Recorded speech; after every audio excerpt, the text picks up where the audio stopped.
I would have our writers and craftsmen of many kinds master our history and legends, and fix upon their memory the appearance of mountains and rivers, and make it all visible again in their arts. The Greeks, the only perfect artists of the world, looked within their own borders, and we, like them, have legends which surpass, as I think, all legends but theirs in wild beauty. And in our land, as in theirs, there is no river or mountain that is not associated in the memory with some event or legend. These were the words of a young Irish writer who became the most famous poet of his country, William Butler Yeats, born a century ago.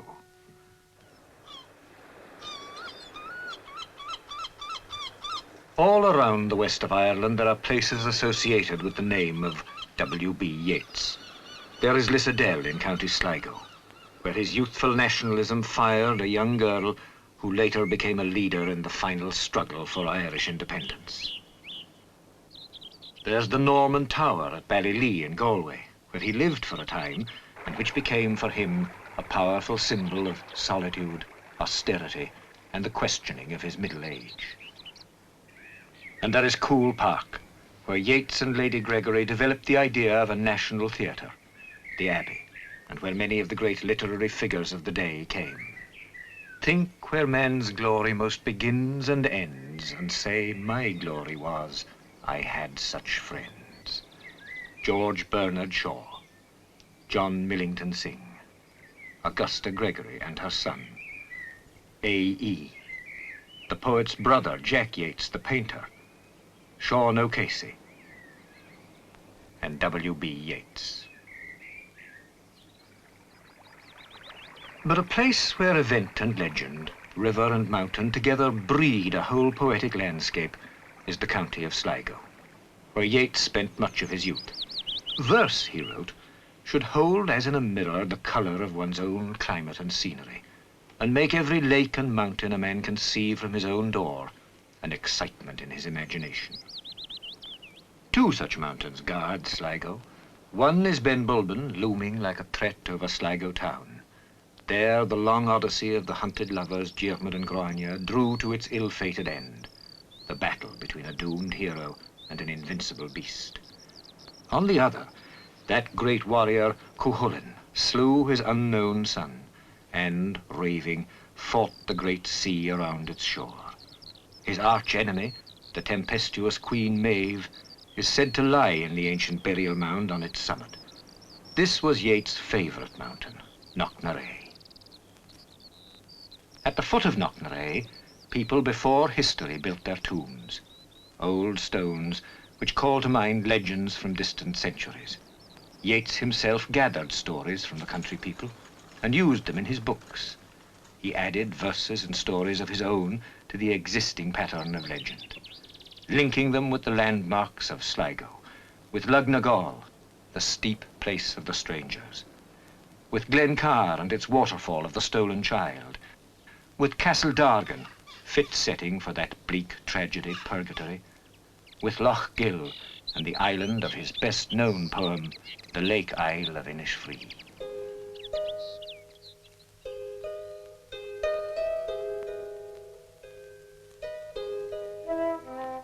From this countryside, Yeats drew themes which echo through much of his work. The romantic images of dew and mist and lapping water. The pagan symbols of thorn and stone swept by bitter winds. The epic figures, Cuchulainn, who became for Yeats a symbol of Ireland's struggle, and passionate Maeve, stony, still. These things are of the fabric of Sligo. It was W.B. Yeats who fashioned them into great poetry.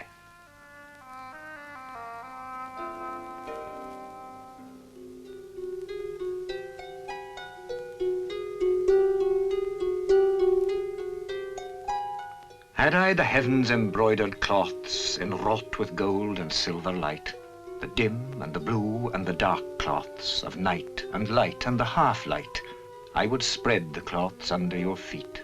But I, being poor, have only my dreams. I have spread my dreams under your feet. Tread softly because you tread on my dreams.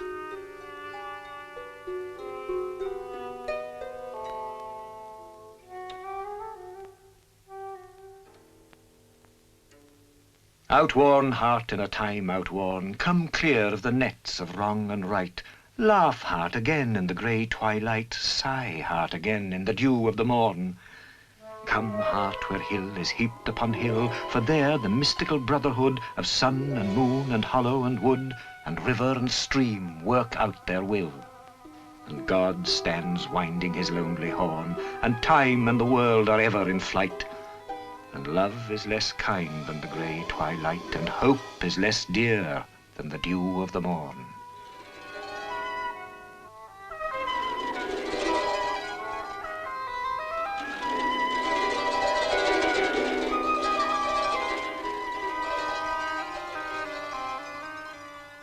And I shall have some peace there, for peace comes dropping slow, dropping from the vales of the morning to where the cricket sings. There midnight's all a glimmer, and noon a purple glow, and evening full of linnet's wings. I will arise and go now, for always night and day I hear lake water lapping with low sounds by the shore. While I stand on the roadway or on the pavement's grey, I hear it in the deep heart's core.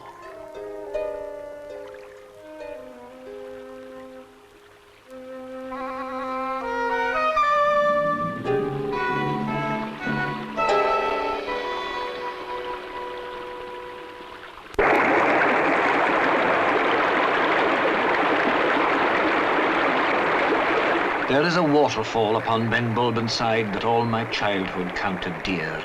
Were I to travel far and wide, I could not find a thing so dear.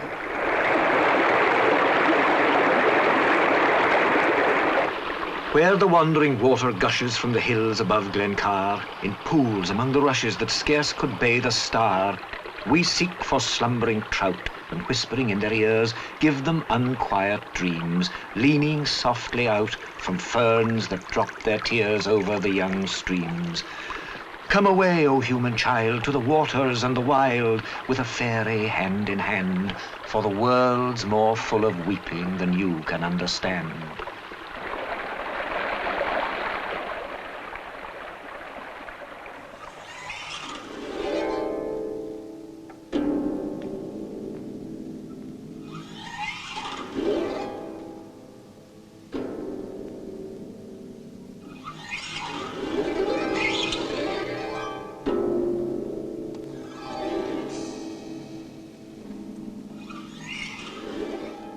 Suddenly I saw the cold and rook-delighting heaven that seemed as though ice burned and was but the more ice. And thereupon imagination and heart were driven so wild that every casual thought of that and this vanished and left but memories that should be out of season with the hot blood of youth, of love crossed long ago. And I took all the blame out of all sense and reason until I cried and trembled and rocked to and fro, riddled with light. Ah, when the ghost begins to quicken, confusion of the deathbed over, is it sent out naked on the roads, as the books say, and stricken by the injustice of the skies for punishment?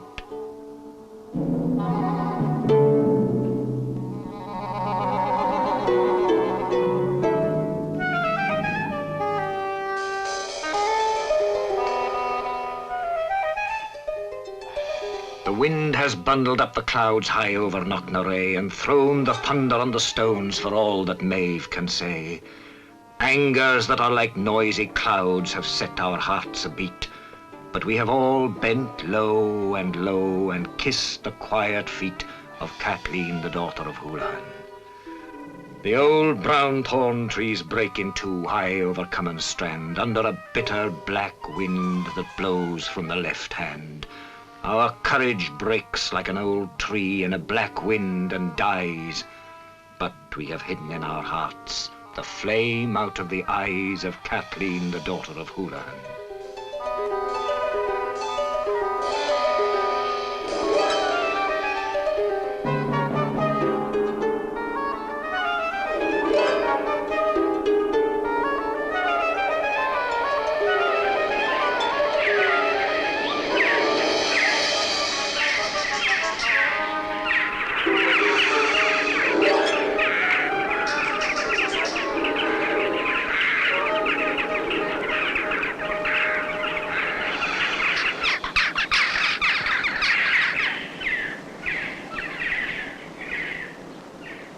wandering birds and rushy beds, you put such folly in our heads with all this crying in the wind. No common love is to our mind, and our poor Kate or Nan is less than any whose unhappiness awoke the harpstrings long ago. Yet they that know all things but know that all this life can give us is a child's laughter, a woman's kiss. Who was it put so great a scorn in the grey reeds that night and morn are trodden and broken by the herds, and in the light bodies of birds the north wind tumbles to and fro and pinches among hail and snow? Let rush and bird cry out their fill of the harper's daughter if they will. Beloved, I am not afraid of her. She is not wiser nor lovelier, and you are more high of heart than she, for all her wanderings over sea. But I'd have bird and rush forget those other two, for never yet has lover lived, but longed to wive like them that are no more alive.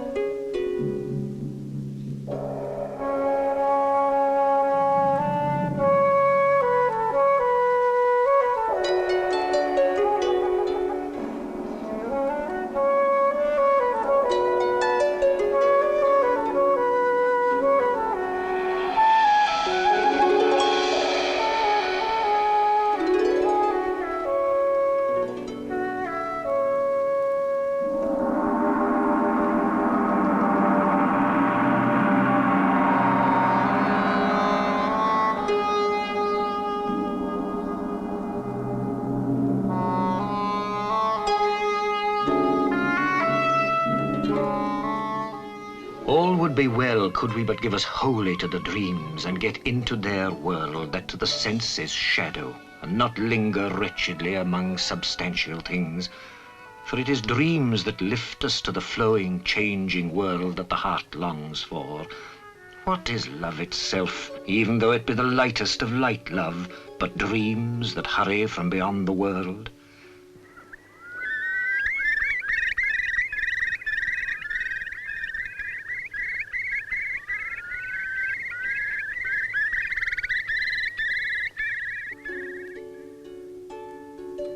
There are some that weigh and measure all in these waste seas, they that have all the wisdom that's in life, and all that prophesying images made of dim gold rave out in secret tombs.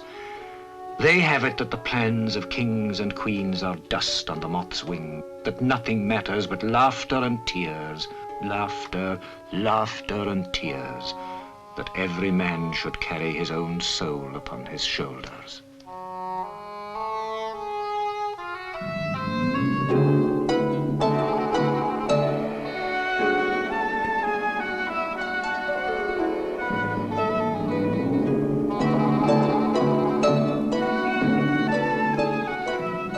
Cuchulainn stared on the horses of the sea, and heard the cars of battle, and his own name cried, and fought with the invulnerable tide.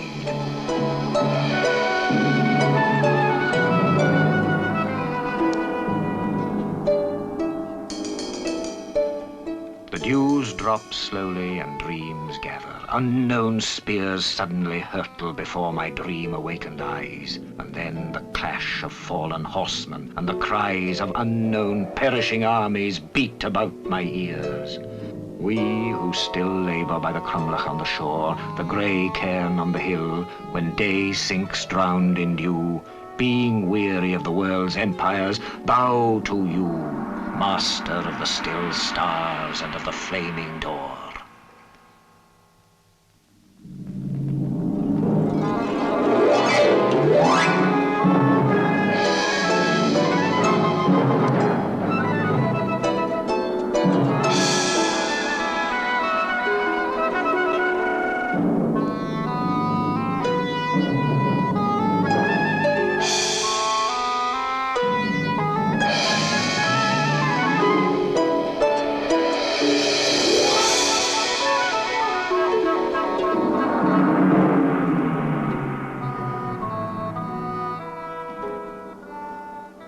These things will, it may be, haunt me on my deathbed.